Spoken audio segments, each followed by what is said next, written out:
there. Thanks for joining us on the SBP Podcast, the voice of mobile film. You are listening to episode 32, and I'm your host, Susie Botello. If you've been listening to our podcast, you probably know that our platform gives a voice to the mobile film industry, and we do this by talking to people from all over the world who play a part in the mobile filmmaking community. I started this platform in order to share the voices of people that I met in the course of my many years working with the International Mobile Film Festival based in San Diego. But of course, most people who reached out to us were from different parts of the world. So podcasting was the ideal platform to share their stories and our discussions with you. So some episodes bring you to San Diego, and others take us to other locations from around the world. We've gone to Chile, Germany, Canada, Australia, the UK, Africa, all over the place. And on this episode, we're going to go to Russia. We're going to talk to Maxim Mussel. I found out through our discussion that he was inspired and became a very passionate community member, a global community member, about mobile film when he won our third place award in our film festival back in 2014 with his first film shot with a mobile phone. Now, we're now less than a week before we open the gates to film submissions for the 8th edition of the International Mobile Film Festival here in San Diego. That date is June 19th. Now, this is the day where we and some of you have been anticipating. So if you want to find out more information, just go to our website. It's www.internationalmobilefilmfestival.com. So get ready. Oh, yeah, and speaking of getting ready, I bet you're ready to listen to our guest and join in this awesome conversation. So let's go to Moscow right now and chat with Max.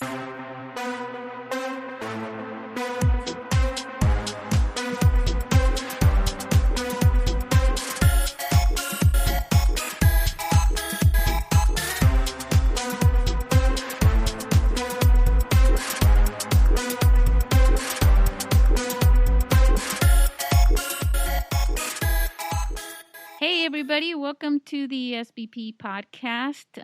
We're going from San Diego to Moscow in Russia now. We're going to speak to, he's not old, but he's an old friend, our friend Maxim Mussel. Max, how are you? Hello, Susie. Hello, everyone. Nice to hear you. Maybe we have crowds of people which listen us, but maybe 1,000, I don't know, but I'm glad to be here and speak with you because, it's the first time when we speak on air, not write letters to each other. Yeah. That's why it's also good. Yeah, okay. It's really good to hear your voice. I love the technology where we can have a conversation like this across the world. It's fantastic. I agree.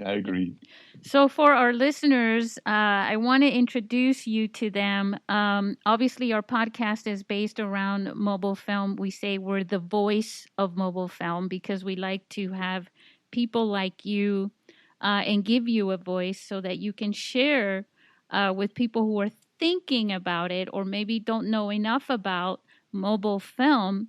And I want to tell our listeners that we met you, even though we never met in person, but we met you because you submitted a film to the International Mobile Film Festival in 2014, and you won third place with that film. It was called Lisbon, right? Did I pronounce that right? Yes, Lisbon Light. Yes, you're right.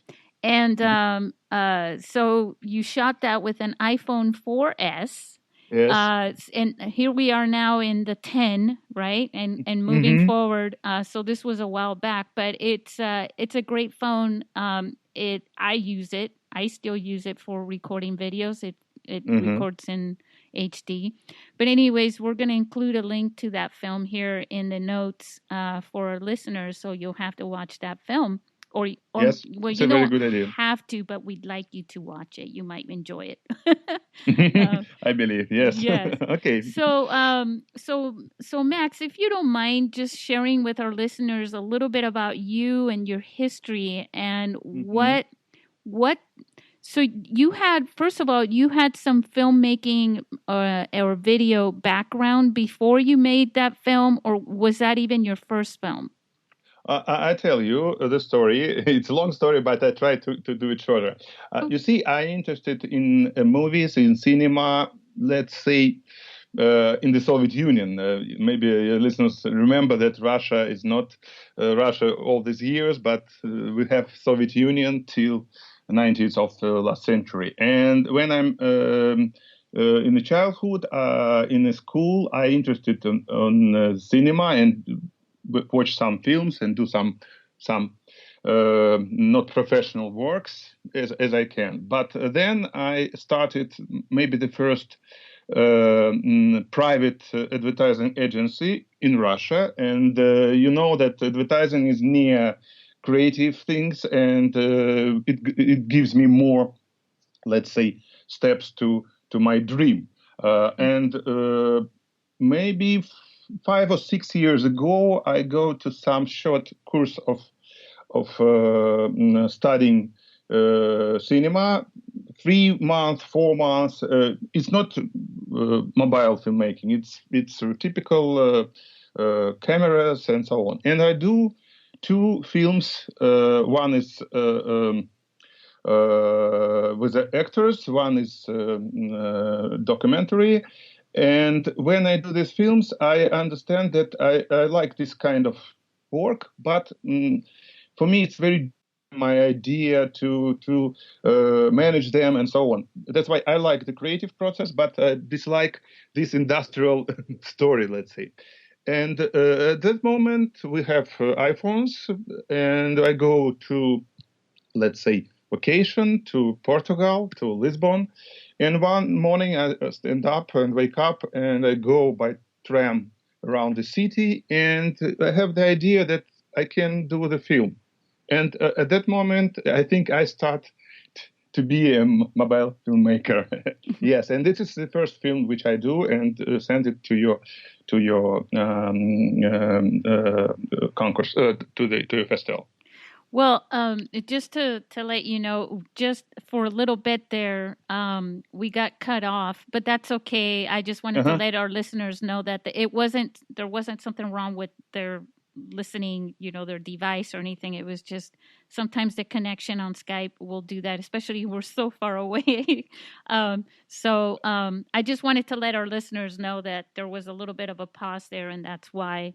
Um, Uh-huh. but with going back to your film, so Lisbon Live was your first film, and you actually On phone, on the phone, yeah, on the yeah. phone, yes. Mhm. And I know that uh, that's pretty cool, Max. That was Mhm. the first film that you made on a phone, and you took a prize in San Diego. You made third You place. know, it's very interesting and it's very fantastic because if I don't have any prizes, maybe I did not go anywhere because you see, it's not how to say, it's not for my proud. It's like when I do this thing, when I won this prize, I try to think about what is the strange, I mean, field, I don't know, strange direction named mobile filmmaking. And I try to know more, to read more, to find the people, to understand how it goes. And now I'm not a director. I do some films, but mostly I am the producer for our movement, let's say. But if I don't have this result in the beginning, maybe I did not go anywhere. That's why thank you so much. Yeah, it really helps for me. It helps Well, me. I didn't realize that. I really did not, because a lot of times some people say, well, it's actually that it was the experience and this and that. But you know what? That does make sense to me, that winning an award would make you think, I actually won an award doing this. This is really interesting, and I need to figure this out a little more, and would probably cause people to do more research like you did. And Mhm. then, did that research inspire you to do? Because I know I do want to bring this up. I do remember you did some stuff in theater. Am I correct in acting? No, I think not. But I have close connection with the theater, with the actors, because sometimes they study in my let's say courses, and Yeah. also I sometimes I invite them to play some roles in the films of my students. That's why I have connections with them, but never work for the theater. Oh, okay. Yeah. Because I remember seeing some photos of you in inside theaters and things like that. And I thought maybe Uh, you. you see, maybe it's a photo. I have some short study for one of our in one of our theaters. They create, let's say, laboratory which teach some different things like stand up or making movies or something like that. That's why I have this school, let's say, Yeah. and have some students there, and it really happens in the theater. You're right. So, well, no, but I just wanted to make sure that I know your story well. You um, see, my story start from your festival and goes very quickly. I didn't change my first, let's say, profession. I am the consultancy in marketing and branding, but and it brings me money. yeah. It's important, Yeah. but also like it started like hobby, but now it goes more serious, and I have some money back from my let's say hobby, which is mobile filmmaking. It comes from studying first, because people pay money for the study, and also I have some money from production, because some companies, some big filmmakers ask to help them in this field. That's why it goes not like a business, but near that Yeah. now. Well, it's only going to get better as it grows now. Fortunately, back in 2014, there weren't Hollywood filmmakers winning awards and saying, "My next film is going to be shot with an iPhone from now on." Giving validity, making this Hmm.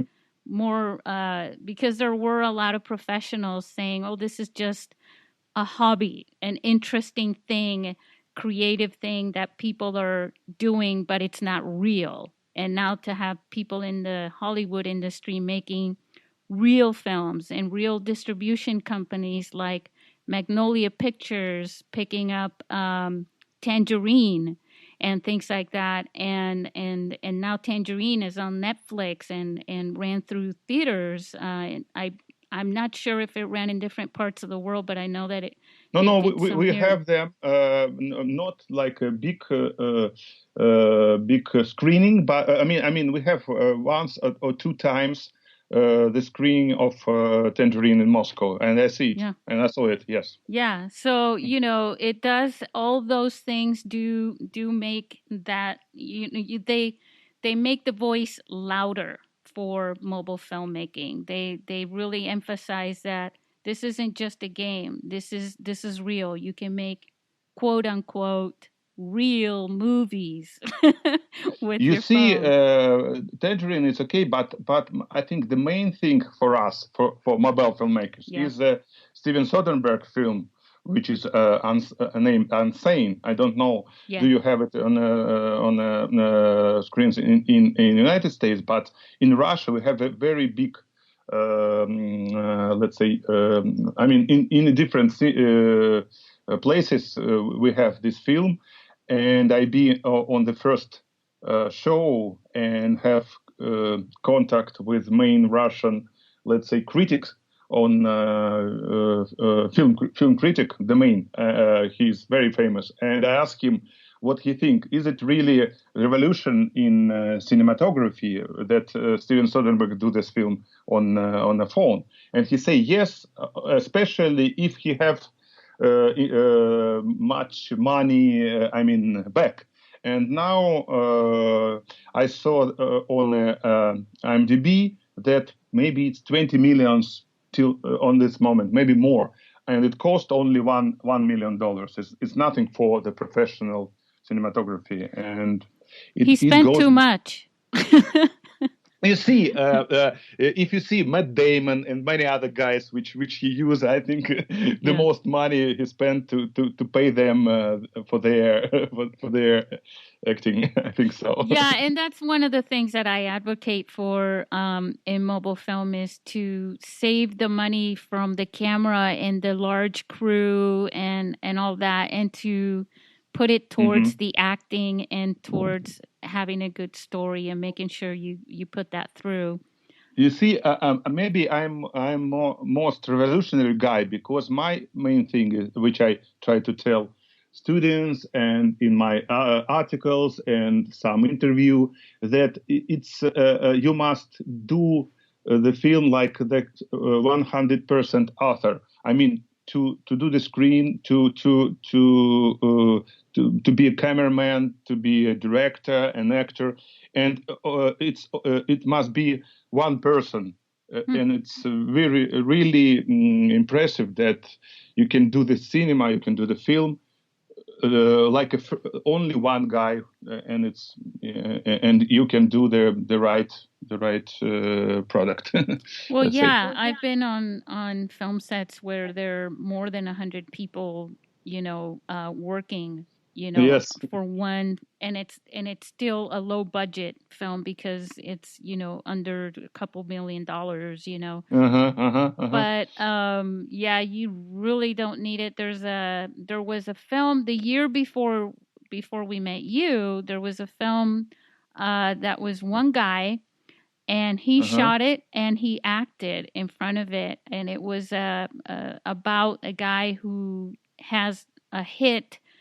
Like he's hired to kill this other guy who is him. He got hired to kill himself.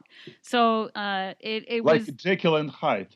Kind of, yeah. And he was like, when he kills them and stuff, he's like, so did I really kill him? Did I kill me? How is this working? It was really interesting. And see, stories like that make one think. And I think that's part of what a filmmaker wants to do. He wants you to go home and think about it, You see, another thing is interesting. We have the first guy in Russia now, which do the big film. I mean, like how can I say in English? I mean, not a short film, but feature.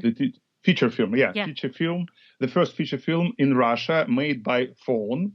It's not the one guy. He have the, of course, camera director and some actors, but he is he do the most work, and now he give it to some professional festivals in Russia, and also he tried to do to put it in internet and somewhere. But the main thing is that it cost to him, let's say, $10,000. You see, the whole film, which with the professional actors, very famous actors in Russia, and it's a story of the guy which he do like POV, point of view, like first. How can I say, eyes of the person? Yes. First person. Yes. Okay. Yeah, no, that's true, of course. And so, but so let's go back to talk about you. You're the star in this one. So you did your film, you won this, you did some research, and then what happened after that? What did you do? You see, as one hand, I am the creative person. On the other hand, I am consultancy in marketing. That's why I understand that no one in Russia and very small part of people in the world knows and try to understand what is this mobile filmmaking. And you see, for me, it's very attractive because I understand that if I start to do it, if I do it first, if I understand some special things about mobile filmmaking, about I don't know how to do the first film, what is different between big film, Hollywood and the personal film, what a different of screen screenwriter. I mean, for the mobile filming, because I think it's a different thing. Okay, that's why I try to understand it, and I start. It's not activities or set of activities. It's a whole movement, I think, which named mobile filmmaking, and we have three different directions in our movement. Let's say at first we have regular organizing contests and festivals of mobile filmmaking. I think we do 2 or 3, and also we help another people to do these festivals. For example, some brands which interested to do it for their promotional. Second direction is in several times in a year we have monthly courses, professional courses named Basic of Creation, maybe of mobile filmmaking. And the third, we also have production of mobile movies and commercials. That's why we have these 3 directions. They grow up very quickly, and we have we think about international festival maybe next year. Well, yeah, I think so. When back in 2009, I couldn't find people that were doing anything about this. I would go on YouTube and I would see people experimenting with music videos because they're so creative, and I would comment on their YouTube videos and I would say, hey, submit your film to our film festival. We'll put it on a big screen. We'll roll out the red carpet, and no one ever answered back. They're like, yeah, right. And so because not really many people were doing it, and of course I knew people that were in the video and film industry, they weren't going to do it. They had cameras and they were doing it professionally. And so I decided, that's when I made those chicken QR code cards.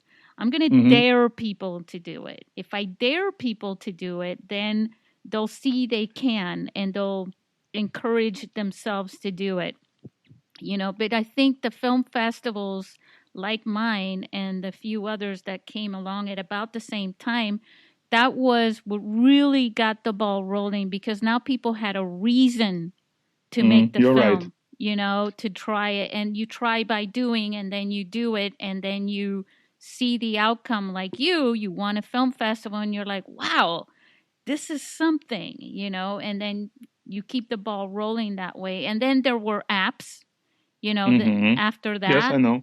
And the gear, and all that. And it became an industry, And so, in your film festival, you have a film festival, right? I have, but it's not now regular. That's why we think about to do it regular and to do it international. Because how can I say? We do 2 festivals, but we understand that we need, how can I say, more serious organization to do it every year. Because to do it once, it's a serious thing, but you can. But if you want to do it twice, 3rd times, 4th times, it's more difficult. And you see, I don't have any, let's say, people which I pay for work. I do it myself. I have some volunteers, but I understand that if I want to do the festival many years, I must think about the, let's say, management of this story. And now I think I try to create it and to find the people, maybe to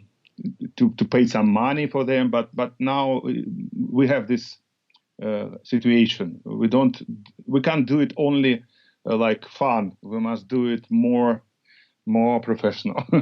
Yeah, I started out, pretty much by myself as well. Mm-hmm. And I always treated it like it was going to be what I wanted it to be, as a professional film festival with the big screen, the red carpet. And that's probably what made people think, you're crazy. It's like somebody saying, we're going to make Thanksgiving dinner, turkey, mashed potatoes, gravy, and we're going to use the toy oven. You know what I'm saying? Mm-hmm. To make that. Yeah, yes. It's like that kind of a concept. You want to have a film festival where the movies are going to be on a big screen. You're going to roll out the red carpet, which here in America, that's a big deal, and you're going to have people come from all over the world and network, and you're going to have a Q&A, and you think that's going to happen with people making films on their phones. I'm like, yeah, it's going to happen. I'm going to make that happen.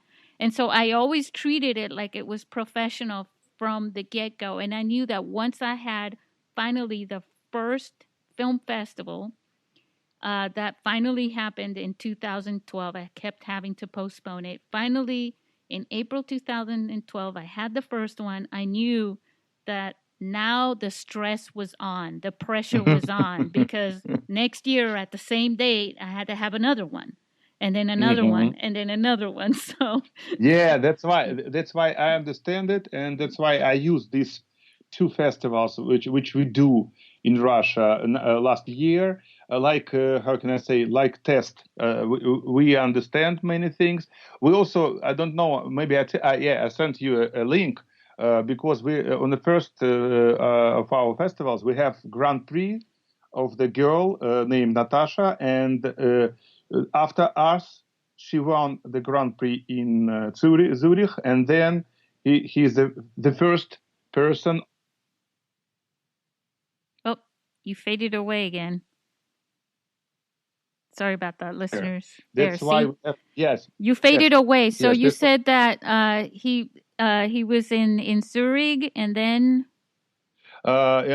in Toronto Film Festival, this big festival, which is like the big one, and they have the section named TIFF Instagram, and she also win this award. That's why we have the real how can I say, we have real story of success in Russia, because she started from our festival, and they give some of my jury, they don't want to give her the main prize. They say that maybe blah blah blah and so on. I say I can't push you, but please think about it, because it's very interesting, very special thing. And they give the first prize to this girl, and then the story goes and it shows that I am right, because two prizes, not in Russia but in the world, it shows that it's really good work and it's really good. It's amazing. Yeah, I know what you're talking about when it comes to the prices and the judges and all that. That's why I told them, don't talk to each other and don't talk to me. You vote, you make your decisions. I tally them up, and then whoever gets the most wins. And, that's how that goes.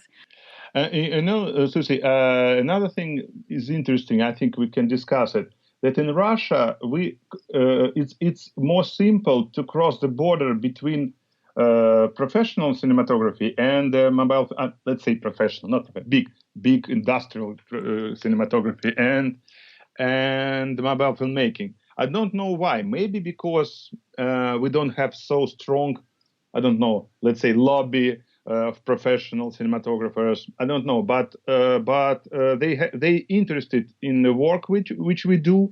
I have calls from some really serious directors, film directors, which call me and ask for help because they think about mobile phone to use it to the filming and so on. I mean, the border is not so strong.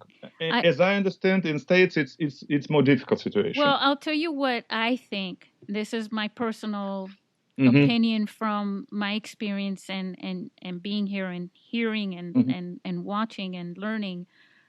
What happens is that the filmmaker is an artist, right?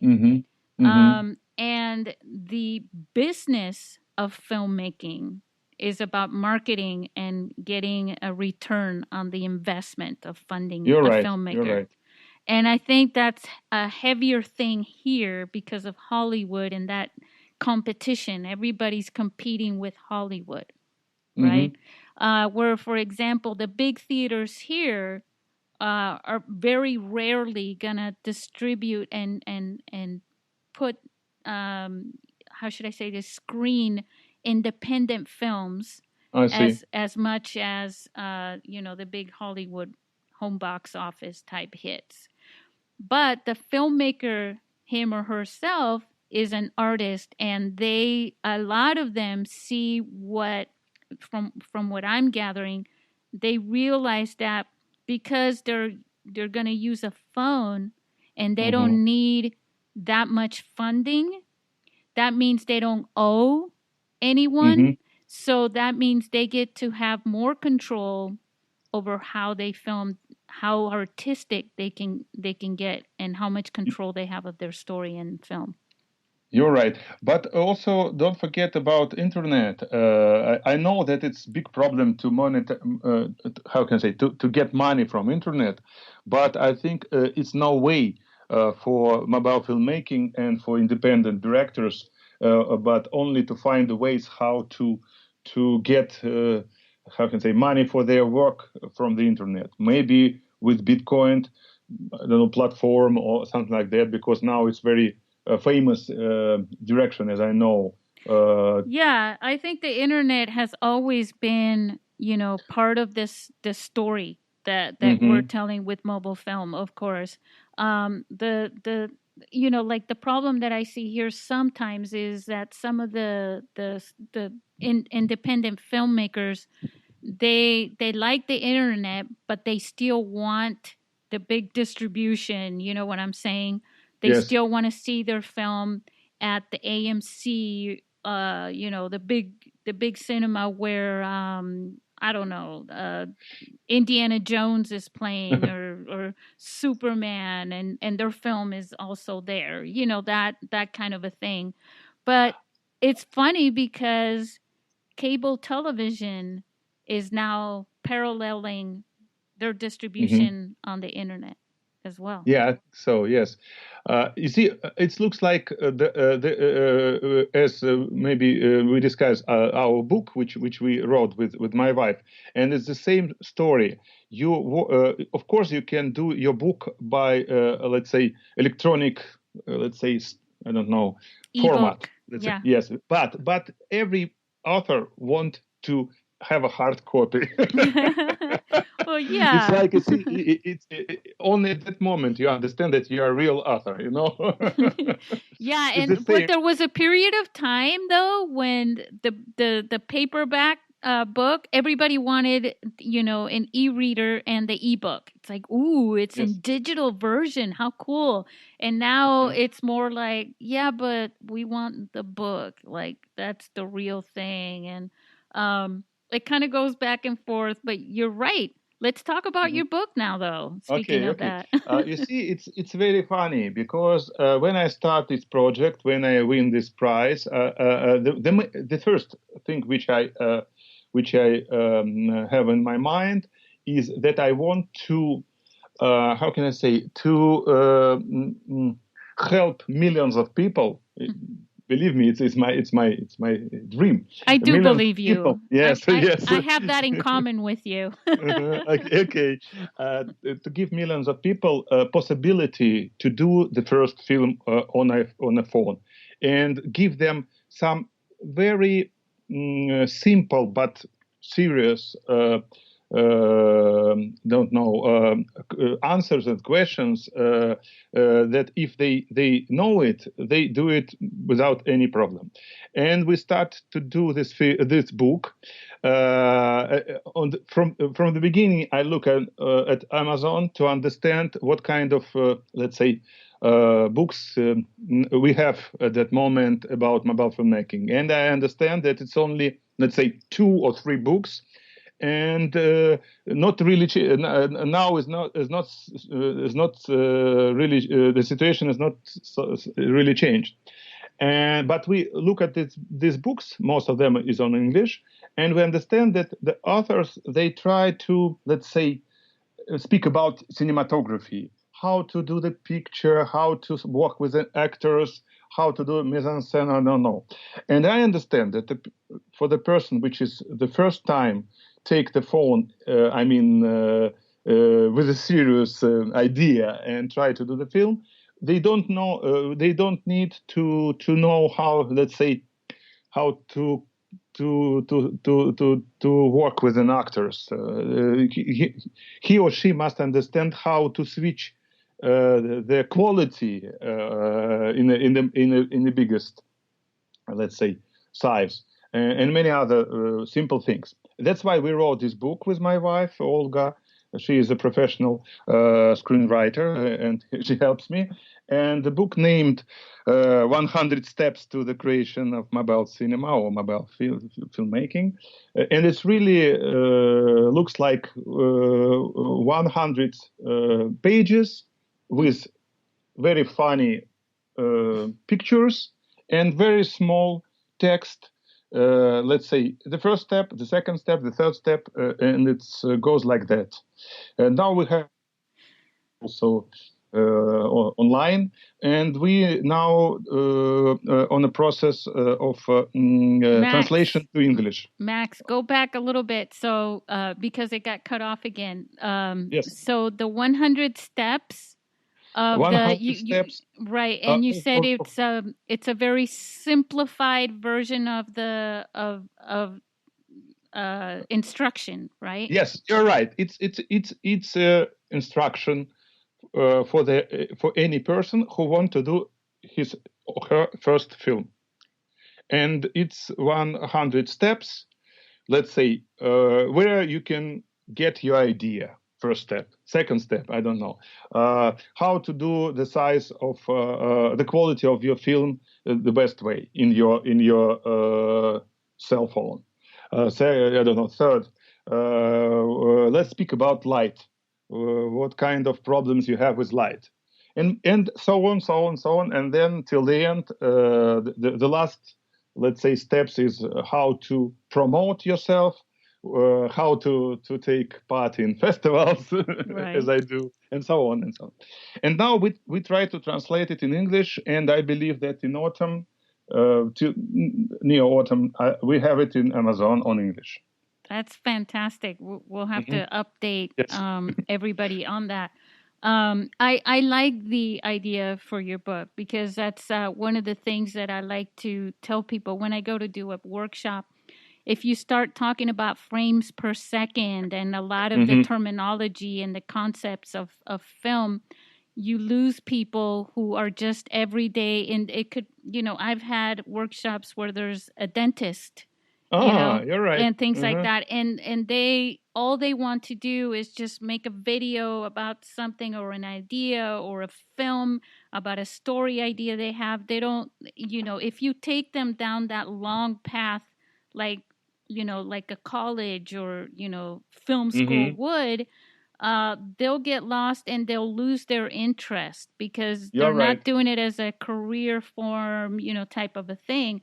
And again, you want, my dream too is for people in the future, which is starting to happen already, where, like you and I growing up, right? It was about photos, taking pictures, and whenever there was you wanted to share a story visually, you would take a photo and share that with people. I want people to have photos, because you're freezing time in a moment, but I want people to think of the video at the same time. Maybe I can share that story with some video. And I think that's already happening, of course. But I want that to be more, secondhand. You're right. And also maybe third step in my book, or maybe 10th, is like that. It's not a problem to do the video. Just stop to touch the button photo and start touch the button video. And to become so easy for them to not get scared of saying, I'm not just going to shoot the puppy playing with the cat. I'm going to shoot a story about a puppy who plays with a cat or something like that, right. And then put a little more structure to it, and to have a beginning, a middle, and an end, and not just one moment shot in video, You see, you have you studied dentist, and I have another how can I say another story. One of Russian institutes, they asked me to teach school teachers, to use mobile filmmaking in their work, and it's very interesting also. Yes. Yeah, because they can educate through video. Yes, and also they also some of them, they have some, how can I say, some activities with children. Yeah. Yes, and also to do the films with them. Yeah, I've a long time ago I wrote this program. It's called Kids Teach Kids Tech, which is a tongue twister, because I believe that kids, from research I've done, that kids teach each other easier, and they believe what each other says. The teacher can walk in and say 2 + 2 is 4. This is how you add them up. And then the teacher leaves, and there's a kid in the group that says, don't listen to her. Let me show you how you do this. And all the kids will believe that kid more than the teacher. And so, you're right. Yeah. And so I wanted, in this program that I wrote, it's about teaching the librarians, the media librarians in each school, how to present this really simply put to kids, even though most of them already know, but just the concept of structuring it into a film where they can edit and they can write an essay about a topic that they're studying, and also they can turn it into an educational video, like a video essay, like the one that you submitted to one of the film festivals here too, and turn that into an educational video where they interview or they're learning about the topic and they're recording it, and it sticks more than something that they wrote. It sticks more to them. They'll remember it longer, and they'll learn it better from different angles when they're making a video, and they learn how to work together as a team. You're right. With different talents and skills. Yeah. That's why when some people which start the new festival for children, I mean films, not mobile, but typical film festival for children, I give them idea to do the special nomination, which named, let's say in English, Children for Children, because the big festival is like the professional filmmakers do the films for children. And I say that you must do the section, mobile filmmaking section, which is children filming for children. Yeah.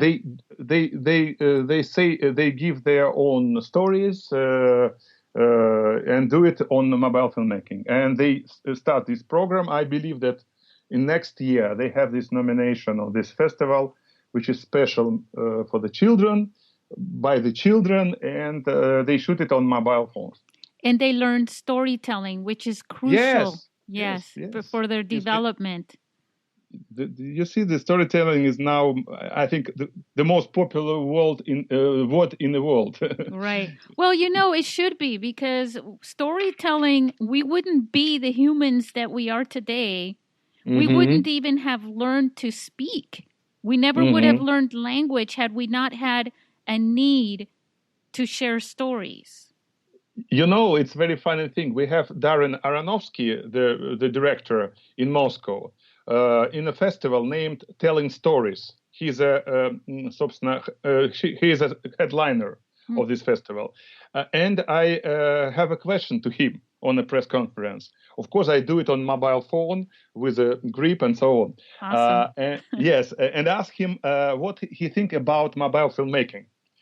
And he say very very interesting thing. I can send you the recording. Maybe you can use it because he speaks English, of course. And I Oh, asked him, good. yes. And he said these words like this. He said that people start stories near the fire. I mean, many years ago, In and it caves. goes yes in caves, yes, and it goes like that. And now it doesn't matter what kind of technique you use to storytelling, mobile phone, phone, or something like that. It doesn't matter because in the center is the storytelling, and then is only technical, let's say, technical, which helps you to do it in another way or in some different way. I agree up to the point that I realized that to me, from my experience and from everything that I've learned and studied, that film is probably the best form for storytelling because it consumes all of your senses. You see, I agree, but in a part, because for me the literature is more, not more, but the same, because it's a big discussion I know. between people. Yeah. But what the reason why I'm saying this is because, see, when you are making a Uh, film, when you're making a I mean, film, you control all those senses, the eyes, the ears, and the psychological part of moving pictures. So you are stringing along your story in the way that you want to for the you're right. effect, like building suspense in a film, right? You are right, but my opinion is that I don't know what is more. How can I say more attract? I don't know, not attractive. It's another word. I mean more. Uh, okay, let's say like that. If we use literature, we give possibility to reader to create his story or his world Right. himself. In a cinema, or in a movie, we control. We try to Yeah. control this process. I don't know what is better for, let's say, for the reader or for for the person. I think that it depends. How can I say, of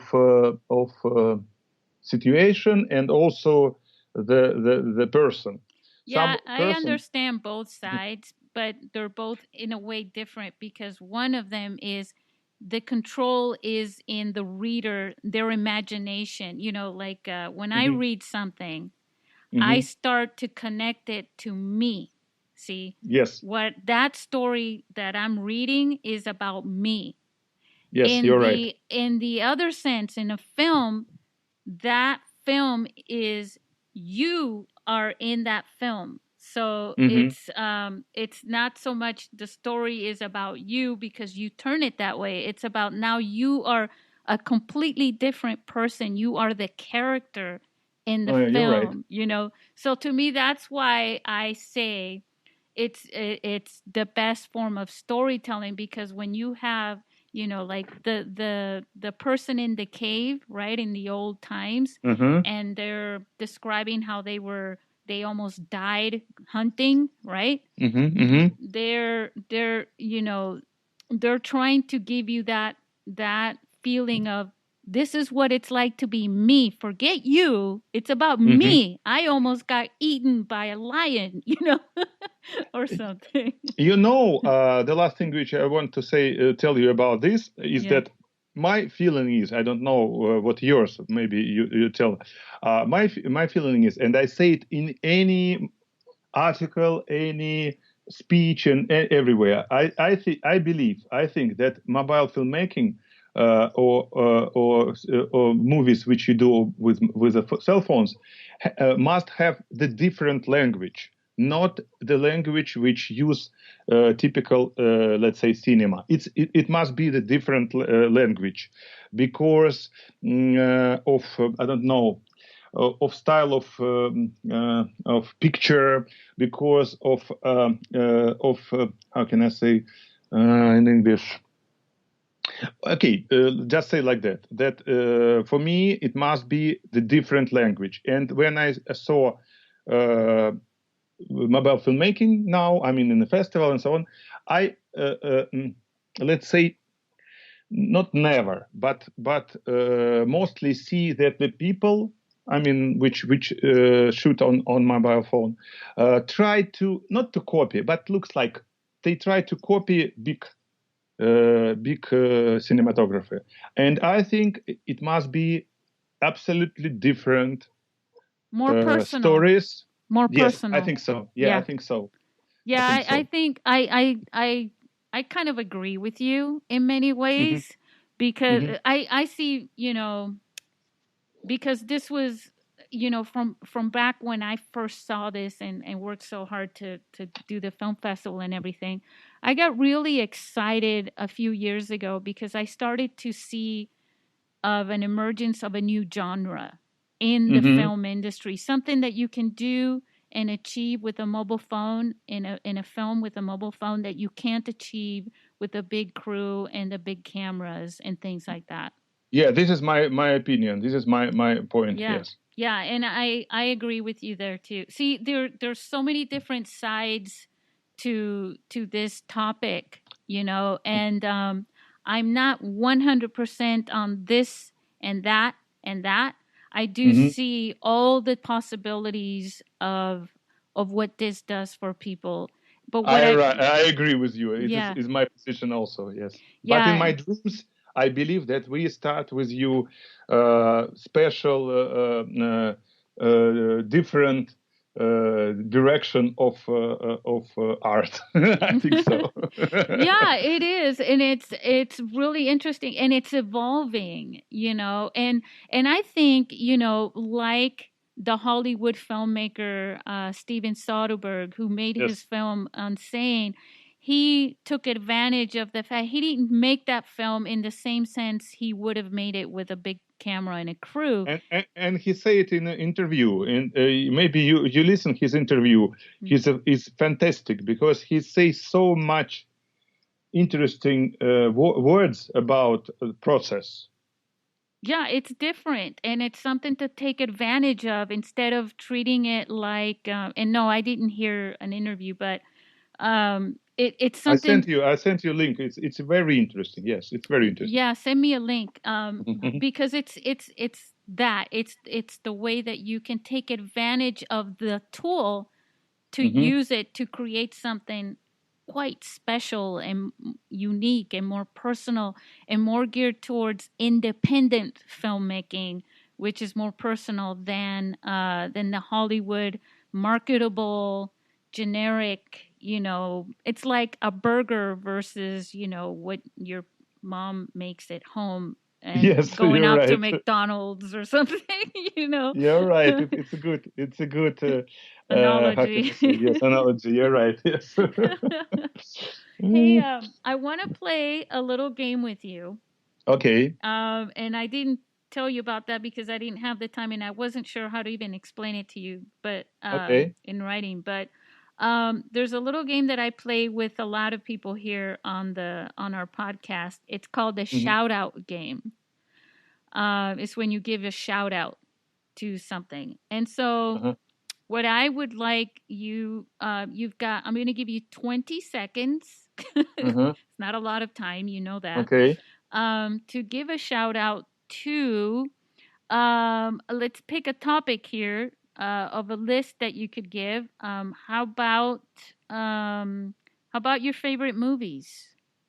Okay. I tell you. Okay, The, wait. I'm gonna mhm. hit start. Okay, ready? Okay. Okay. Get set Okay. and go. The problem is that it's difficult to remember the English name of the filming, but I try.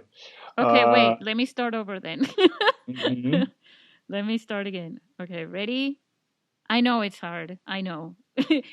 Even with English, some people get stumped. But it's consider it a competition. Maybe you'll take first prize. Okay. Okay. All right, and go. Okay. The first film for me is Russian director named Andrei Tarkovsky. His film named Mirror. And the second one for me is, I think, American film. It's a very strange named Kramer Against Kramer. Oh, Oh, what's that? yeah. Is that like Kramer versus Kramer? Versus Kramer, yes. Like with Dustin Hoffman? Yes, yes, yes, yes, yes, I yes, yes. remember I remember seeing that when a long time ago I was Yeah, it's yeah. fantastic film because Meryl it's Streep. yes, it's maybe nothing happened in this film, but so much happened. Nothing happens but a lot happens. But a lot happened, yes. And a third one, I think I named Italian director named Antonioni in his film Blow Up. Ah. You know your 20 seconds were up when I did the alarm when the alarm went off. But that's Mhm. okay. What is that one called? Blow up? Blow Up, yes, yes. It's about photographer which how can I say, do the picture of the crime and then try to understand what happened. Wow. Hey, have you ever So, watched Memento? of course, it's a wonderful film. I've Yes, I've watched that movie so many times, it's a backwards wonderful. and Yes, yes. forwards. But I tell you, there are films which I let's say which flash in my mind in the moment when you ask. And maybe it's not the last. Sorry about that, listeners. He'll come back. He always does. See, you came back. Yes, uh, yes. Yeah, now I you come back. fade away sometimes, and then you always come back. So I was when you faded away, I was telling our listeners, don't worry, Uh-huh. he's coming back because you always Yeah, come yeah. back. Yes, yeah, yeah. I'm yes, like Schwarzenegger. I'll be back. Yes. That's pretty funny. Well, Okay. okay, so now let me talk just before, we're nearing the end here, but what I want to make sure you have a magazine, right? The Mobile Filmmaker magazine. You see, it's not a magazine. It's named on Facebook like magazine, but Yeah. it's like let's say it's online magazine. Let's say like that. Yeah, yeah. Well, that said, a lot of magazines now are online magazines, but I know what you mean because when most people think magazine, they're thinking about, you go Like out to the newspaper stand and get a yeah, magazine. like that. Yes, it's Right. not like that. It's like it's a posts which we put in different social networks like Instagram, Facebook. We also have Russian version of Facebook. It's mostly for young people, and we also use it for that. And And also we have and what is the theme of the magazine? I mean, mobile filmmaker. Obviously, it's about mobile film, but what kind of stories do you share in your magazine? you see, we try to separate. I mean, if we have some movies or some blogs about mobile filmmaking, we put it on YouTube, and we also have the page on YouTube. If we have some announcements, some let's say courses or laboratories which we do sometime, we put information in the magazine. Also, we put some articles and some interview with interesting persons like Aronofsky or other guys Yeah.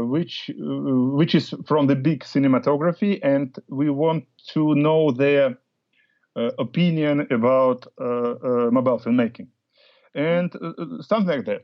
But we also have website on Russian where we put whole information. I mean, news articles, blogs and many other things. That's why it's like that.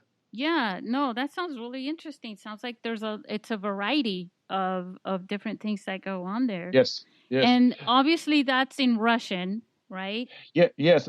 We think about to do the translation of the website on Yeah. English, but Okay. maybe later. Yeah, but we think about it because we want to do the international festival, and also we want to grow up from Russia to the world. And so I can read it. Yes, yes, yes. You just do it for me, right? Yes, you are the first person which we need. Yeah, because that's I can speak Spanish because I grew up in Spain, but I can speak a little Italian because I spent some years in Italy when I was a teenager as well. But Russian, I've just never never learned Russian.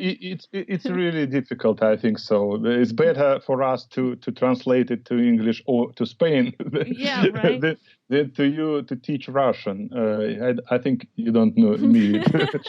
But also, you say that, of course, Facebook gives the translation. It's not so perfect, but you can understand the main things. Yeah, and actually, I get to notice because there's so many different not different people, but people from different countries. Everybody's the same regardless.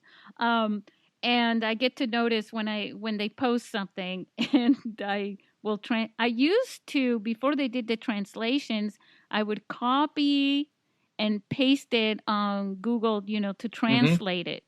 And then I would say, oh, okay, I know what they're talking about here. I can like this.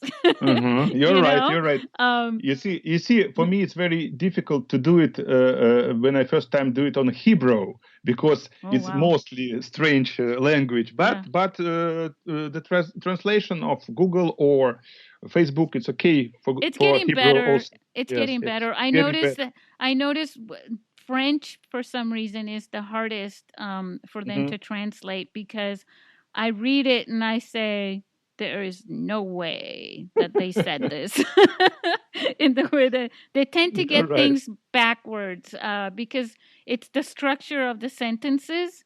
And in Spanish, they do that too, where the first part of a sentence, it's not what you actually say first when you're when you translate it into the other language.